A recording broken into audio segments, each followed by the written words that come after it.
lo convirtió en un personaje que ahora muestra hasta indicios de demencia, de esquizofrenia, de angustia y ambición del poder, y que por eso creo que está dispuesto a hacer lo que no nos imaginamos los bolivianos. Bien, lo voy a saludar a Alex Contreras. Alex fue el primer vocero que tuvo Evo Morales. Mucha gente pues capaz que ni nació o capaz que ni se interesaba en política en ese momento. ¿Qué año era eso, Alex? ¿Cómo te va? Buenas noches. ¿Cómo estás, Pepe? Muy buenas noches. Las elecciones del 2005, en diciembre, yo fui jefe de campaña del Movimiento al Socialismo. Se ganó con el 54% y en enero del 2006 se asumió la primera gestión en la presidencia de Evo Morales Ayma. Recuerdo muy bien, era domingo 18 de diciembre. En los medios de comunicación no se podía creer lo que estaban registrando las encuestas, boca de urna, la recolección de datos. Si estaban 30% cada uno con Tuto, ¿cómo es que se disparó hasta 54%? Fue un día tenso, intenso, para gran parte del país sorpresivo, y me imagino que para ustedes en ese momento una alegría enorme, ¿no? Así es, Pepe. Yo tuve la suerte de acompañarle a Evo Morales Ayma el 18 de diciembre. Empezamos en Santa Cruz, nos vinimos a Cochabamba y nos fuimos a La Paz y retornamos a Cochabamba a esperar los resultados finales. Si tú recuerdas, había un porcentaje muy elevado de indecisos, que hizo que prácticamente todo lo que significaba el porcentaje de votación que obtuvo Morales Ayma se volcara hacia ese momento el candidato del Movimiento al Socialismo. Y aquí en Cochabamba estábamos en un pequeño, en el cuarto donde vivía Evo Morales Ayma, ubicado en la zona sur de la ciudad, con 3 personas más esperando los resultados. Y bueno, cuando se dieron los primeros resultados, era un momento, sin lugar a dudas, muy emotivo, donde nos dimos el primer abrazo. Y bueno, creo que fui el primero en abrazarle al futuro presidente del Estado binacional. Era otro Evo, ¿no? Era un Evo de una campaña sin recursos, era un Evo cargado de una legitimidad enorme, era un Evo que cargaba también con la decepción de la gente con el sistema anterior de partidos, con la democracia pactada, con los cuoteos, y era un Evo, me imagino, más humilde. Totalmente, José, un Evo Morales Ayma receptivo, dialogador, tranquilo, humilde, incluso te podría decir introvertido en muchos de sus actos. Y bueno, en esa campaña yo tuve la oportunidad, y lo digo, o sea, nunca lo he negado, tuve la oportunidad de estar a su lado. Hemos caminado diferentes comunidades, hemos viajado en camiones, en buses, en avionetas, en tractores, en todo lo que se pudo, pero el objetivo era tratar de llegar hasta el último rincón del territorio nacional.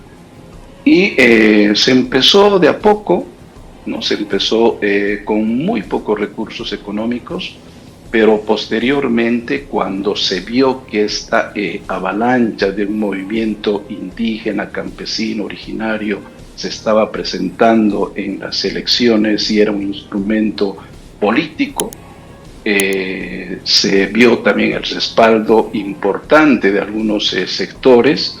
Que bueno, recuerdo por ejemplo que las primeras concentraciones y convocatorias eran en sedes sindicales o en lugares públicos, pero posteriormente ya en hoteles, en sedes más importantes, se fue ampliando todo lo que significaba el instrumento político hacia otros sectores sociales, porque además creo que uno de los aciertos que se tuvo fue invitar a personalidades, ¿no?, para que sean también representantes al Senado Nacional, a la Cámara de Diputados, y ese aspecto le dio muchísima fortaleza en su primera gestión al expresidente.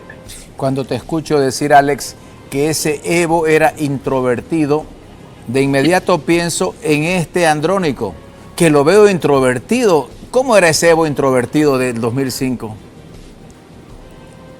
Mira, yo te hablo de un Evo introvertido tal vez antes.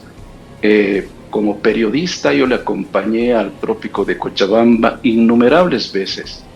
Y era esa vez el trópico de Cochabamba durísimo en cuanto a erradicación forzosa de cultivos de coca, que significaban detenciones, confinamientos, enfrentamientos, muertes, heridos. Eran años muy difíciles en el trópico de Cochabamba, producto de la erradicación forzosa de cultivos de coca.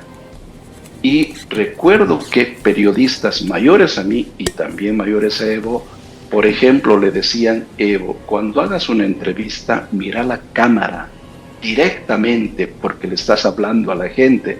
Evo era una persona que no te veía, o sea, pero era receptivo, entonces él escuchaba algunos consejos que, por ejemplo, periodistas de mucha experiencia aquí en Cochabamba le daban, o otros aspectos, ¿no es cierto?, de la vida que le fuimos sugiriendo y él los aceptaba. Pero después el cambio creo que ha sido notable en su personalidad, y bueno, esto ha sido también parte del proceso que, de acuerdo a mi experiencia, Pepe, y lo digo de una manera muy sensata, madura, además pensada, que creo que el poder lo ha transformado totalmente a Evo Morales. ¿Lo convirtió de qué a qué? Lo convirtió del primer presidente indígena del continente, de un líder que podía haber escrito una historia limpia en la historia del país, lo convirtió en un personaje que ahora muestra hasta indicios de demencia, de esquizofrenia, de angustia y ambición del poder, y que por eso creo que está dispuesto a hacer lo que no nos imaginamos los bolivianos. ¿A qué te referís, si lo podés explicar, con demencia? Como que, es decir, hay gente que dice, se cuenta él un cuento y se lo termina creyendo, pero no es un cuento que pase en la realidad. Sí, por ejemplo, lo que ha sucedido estos 15 días de bloqueos, José. Yo creo que la batalla final, que él lo anunció personalmente, que no lo dijo ninguna autoridad de gobierno, ninguno de sus asesores, ningún otro dirigente. Él hace 15 días manifestaba que hoy se iniciaba la batalla final. ¿Y qué significaba esta batalla final? Uno, que lo habiliten a él como candidato a la presidencia, y dos, que renuncie el actual presidente Luis Arce Catacora.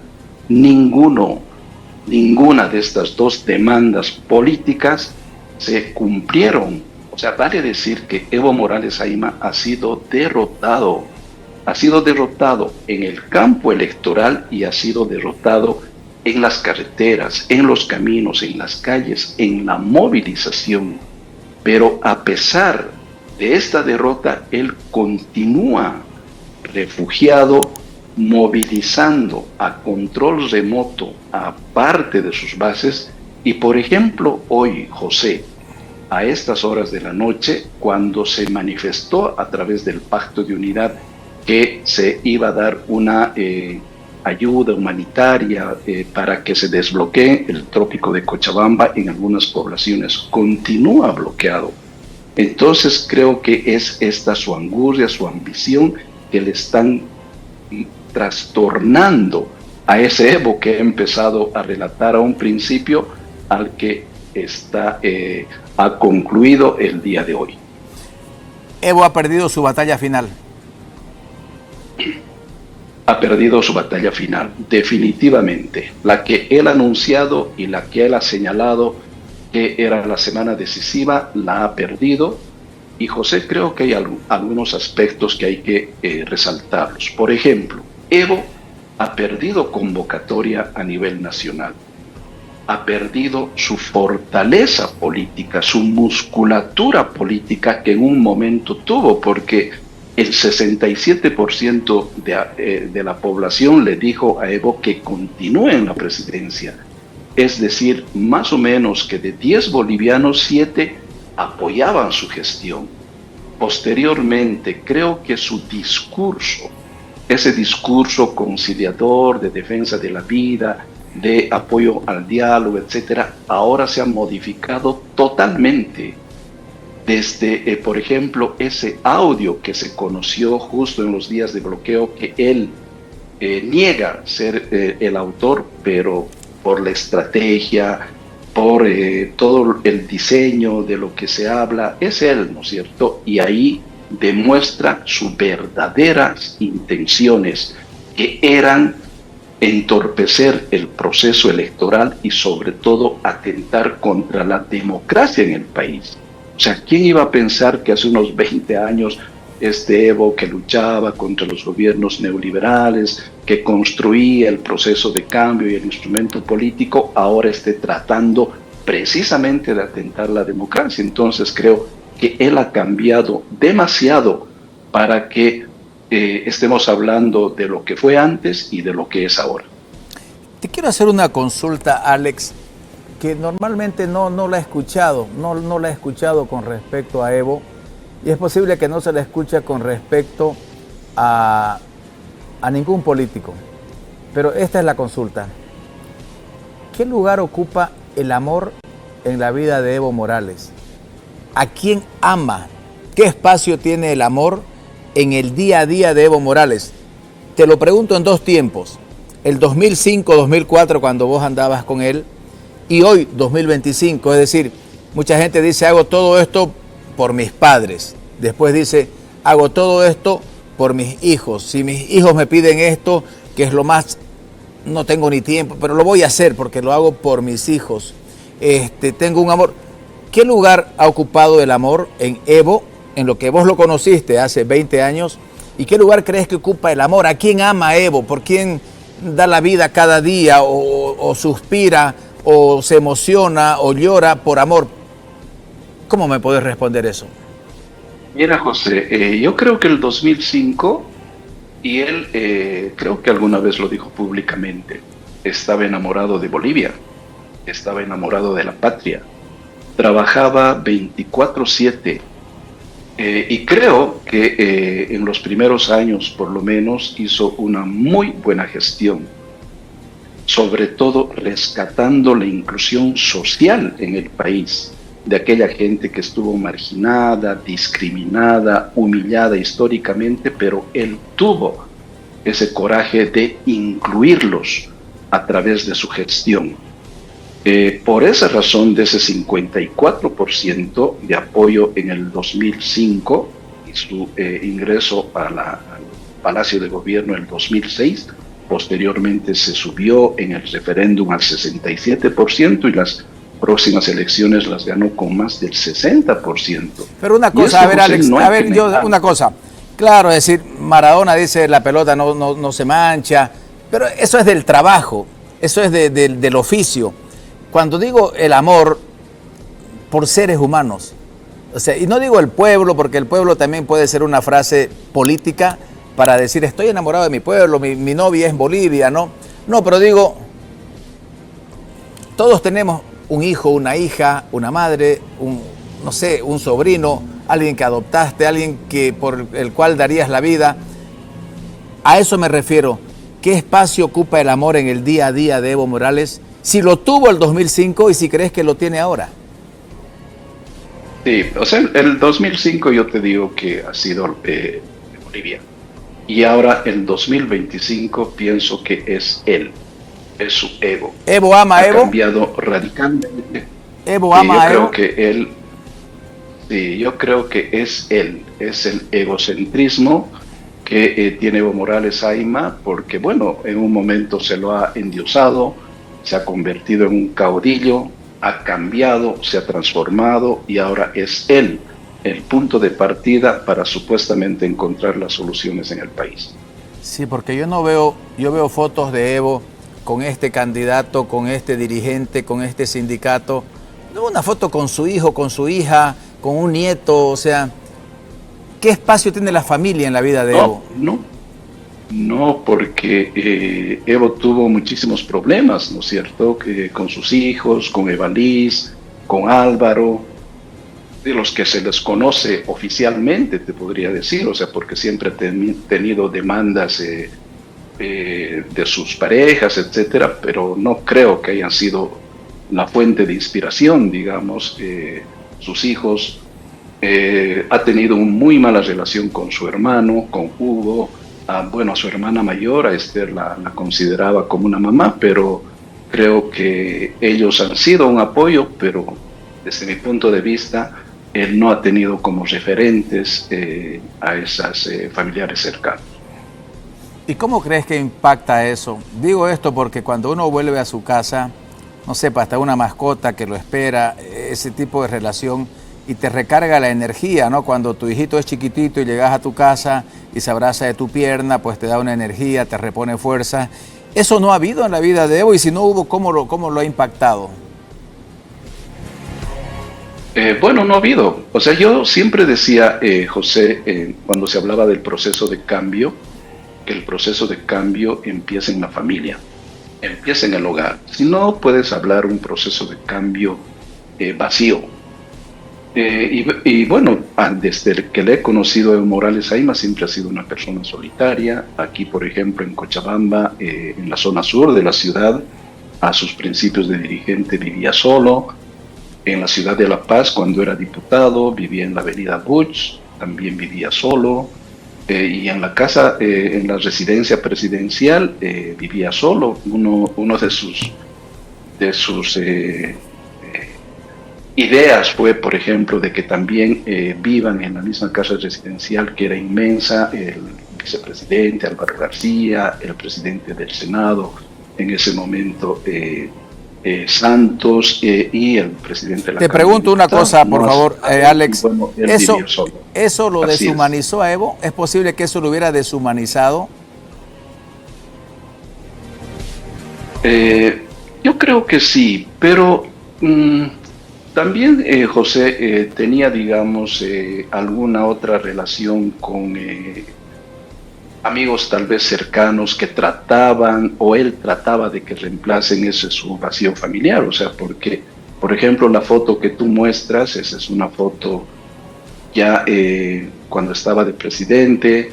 Se daban ese tipo de imágenes muy pocas veces, ¿no? Nosotros, los que trabajábamos y no éramos de La Paz, éramos desesperados por retornar, digamos, a las ciudades donde teníamos una familia establecida, pero Evo se dedicaba de 5 de la mañana a 12 de la noche a trabajar, feriados, fines de semana, o sea, a viajar, a hacer reuniones, una vida totalmente diferente. Y bueno, o sea, creo que cada uno tiene que responder de la forma ¿Qué lo mueve a más Evo? sincera posible. ¿Qué lo mueve? ¿Qué lo mueve? Es decir, vos que lo has conocido, uno tiene un motivo por el cual despierta cada día y tiene una agenda cada día, cosas que quiere hacer. A Evo, ¿qué lo levanta de la cama? Yo creo que lo levantaba, no sé ahora, por eso ese es su compromiso, José, de ser el mejor presidente en lo posible y de servir a su pueblo, a su gente, a sus raíces, a su sangre. Eso es lo que le movía. O sea, él podía hacerte una llamada a las 2 de la mañana o a las 4 de la mañana, pero él pensaba siempre en qué podía servir a la población a la que se debía en ese momento, ¿no es cierto? Yo creo que ese ha sido su mayor fuente, digamos, de compromiso. No ha sido su entorno familiar, ha sido más los movimientos sociales, los sectores que él representaba. Y yo te estoy hablando de la primera gestión. Posteriormente vi algunos cambios y por eso renuncié. Te consulto una cosa, Alex. Como se le han planteado las cosas a él ahora, presidente no va a ser, candidato no es, hay quienes dicen tiene dos escenarios posibles. Uno, va preso. Dos, se va del país. Y tres, digamos que ni se va preso ni se va del país. ¿Qué lo ves haciendo a Evo, conociendo cómo está construido él? Los próximos 5 años. Bueno, sí, Evo tiene un mandamiento de apremio y el gobierno tiene la obligación de hacer cumplir ese mandamiento de apremio. O sea, no es que una persona decida por su futuro cuando tiene un mandamiento de aprehensión. ¿Te lo imaginas preso dentro de un año? Si no se ejecuta esa orden de aprehensión en este periodo preelectoral, yo creo que las elecciones en el país no están garantizadas. O sea, porque estamos hablando ahora, José, de una derrota que él ha sufrido. Pero cuando a un león herido lo dejas, o a una fiera lo dejas herida, o sea, puede reaccionar muchísimo peor. Entonces, para que no suceda esto, el gobierno tiene la obligación de hacer cumplir la ley.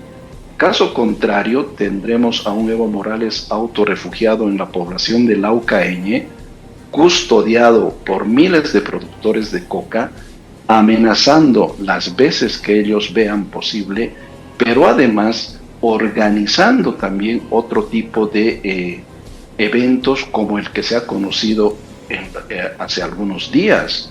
Aparecieron personajes ocultos con pasamontañas, amenazando a la democracia, amenazando al propio gobierno y amenazando al país. Entonces, estos aspectos creo que el gobierno tiene la obligación de esclarecer. O sea, caso contrario, se pueden producir aún algunos conflictos en este periodo preelectoral. Un león herido, así lo ves, y ese león herido, conociéndolo vos como lo conoces, ¿sería capaz de qué?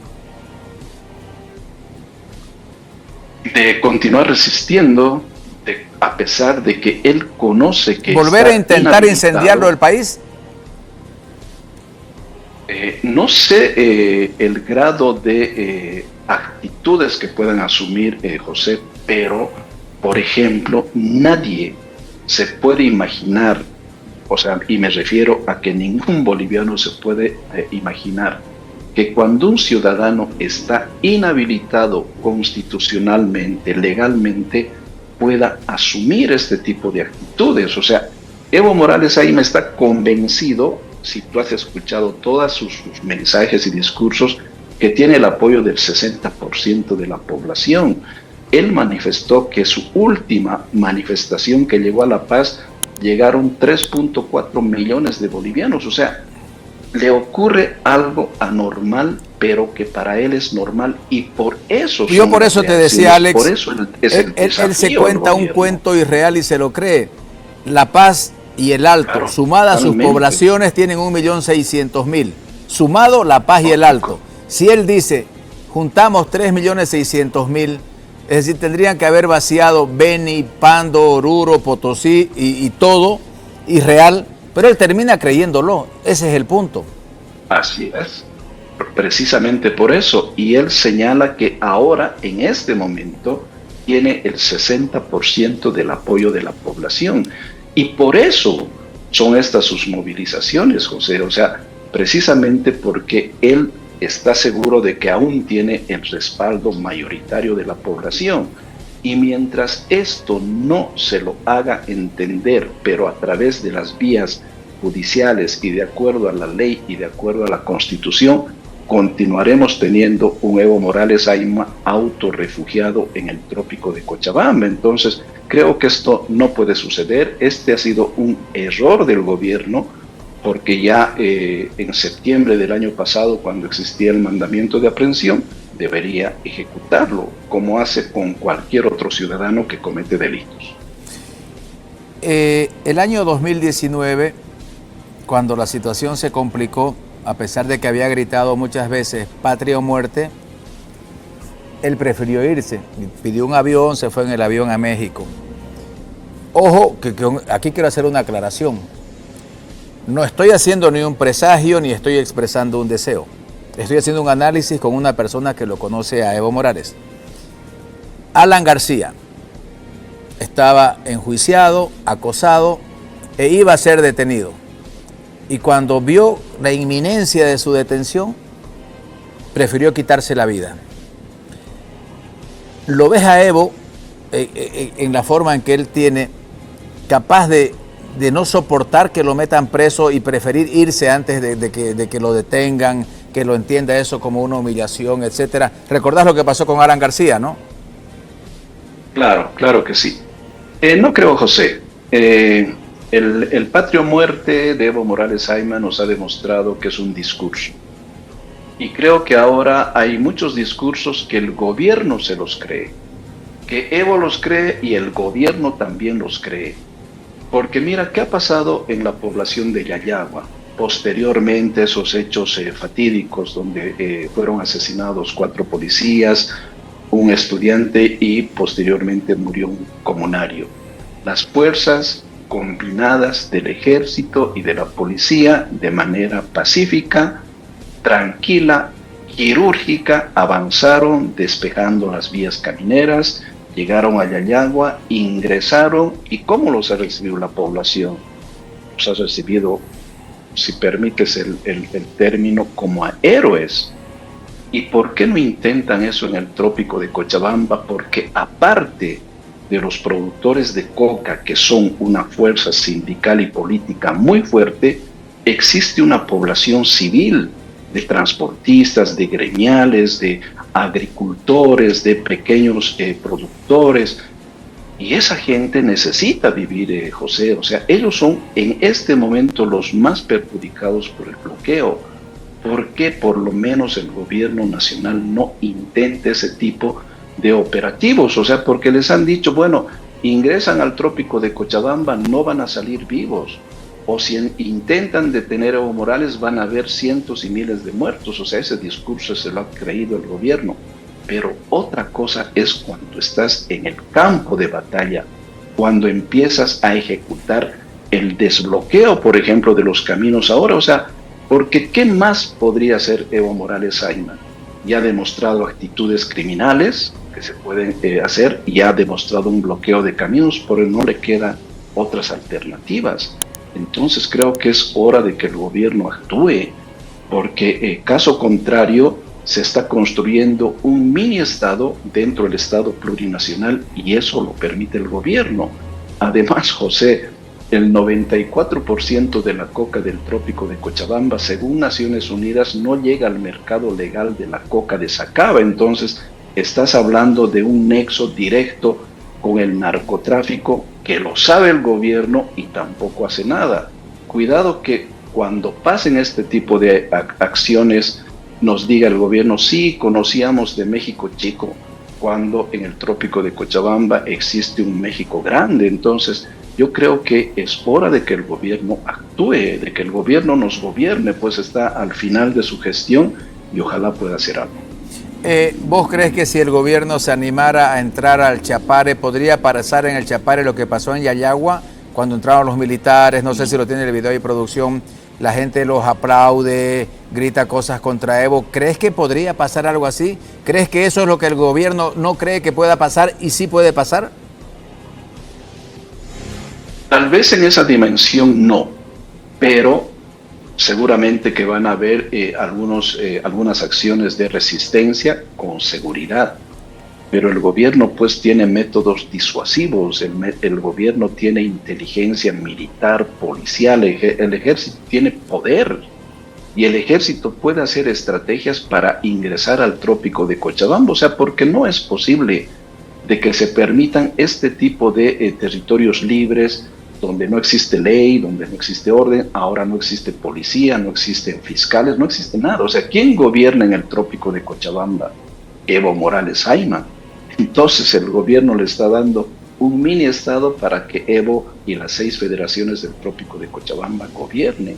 Por esa razón creo que por lo menos ese su plan milimétrico que señalaba que está haciendo el gobierno, empiecen a ejecutarlo, porque poblaciones cercanas aquí, que son el ingreso a Cochabamba, Colomi, ¿no es cierto?, está bloqueado, y aproximadamente 500 transportistas están bloqueados hace 15 días. O sea, ya son, creo, acciones inhumanas que el gobierno las conoce, pero no hace nada. Entonces, debería el gobierno repensar, hacer estrategias no violentas, o sea, porque yo jamás he incitado a la violencia, pero creo que con métodos disuasivos, persuasivos y pacíficos, por lo menos debería intentar recuperar el trópico de Cochabamba.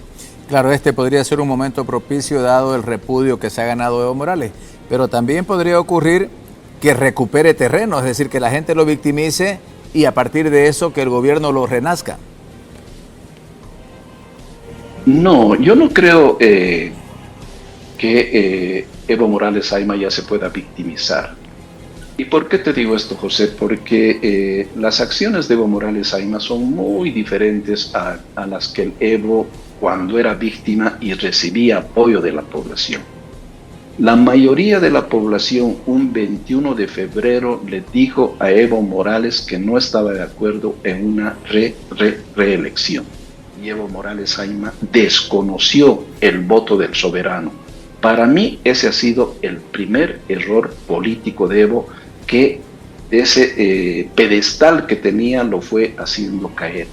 Se llegó a las elecciones del 2019 porque de manera descarada quisieron hacer un mega fraude en el país y eso ya no se lo permitió el pueblo boliviano y tuvo que huir por la ventana. Cuando ingresó a Palacio de Gobierno por la puerta grande e histórica, tuvo que huir por la ventana. Entonces, José, yo creo que esa percepción de la ciudadanía, pero además lo que ha hecho en el último periodo, no se lo va a permitir jamás el pueblo.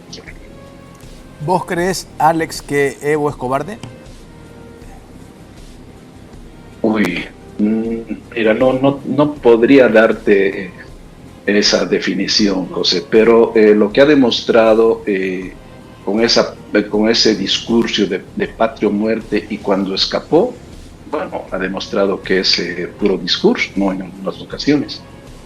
Sí. ¿Cuándo fue la última vez que hablaste con él? ¿Y qué le pudiste reclamar en su cara? Yo, el día que he renunciado, ha sido un 1 de abril del 2008, cuando dejé mi carta de renuncia. Nunca más he vuelto a hablar con Evo Morales, ya porque le conozco, porque sé que es una persona odiadora y porque además yo había tomado una decisión que no me arrepiento, la verdad, un ápice. He contribuido muchísimo para un proyecto político que sea nuevo en el país, pero cuando me di cuenta que ese proceso de cambio se estaba desviando o se había tergiversado, y cuando las personas también estaban cambiando, yo tomé una decisión de renunciar de manera voluntaria y desde aquella oportunidad nunca más hablé con Evo Morales. Perfecto. Te agradezco mucho, Alex, que me hubieras podido contar todas estas cosas y a la gente que nos ha visto en todo el país. Muchas gracias.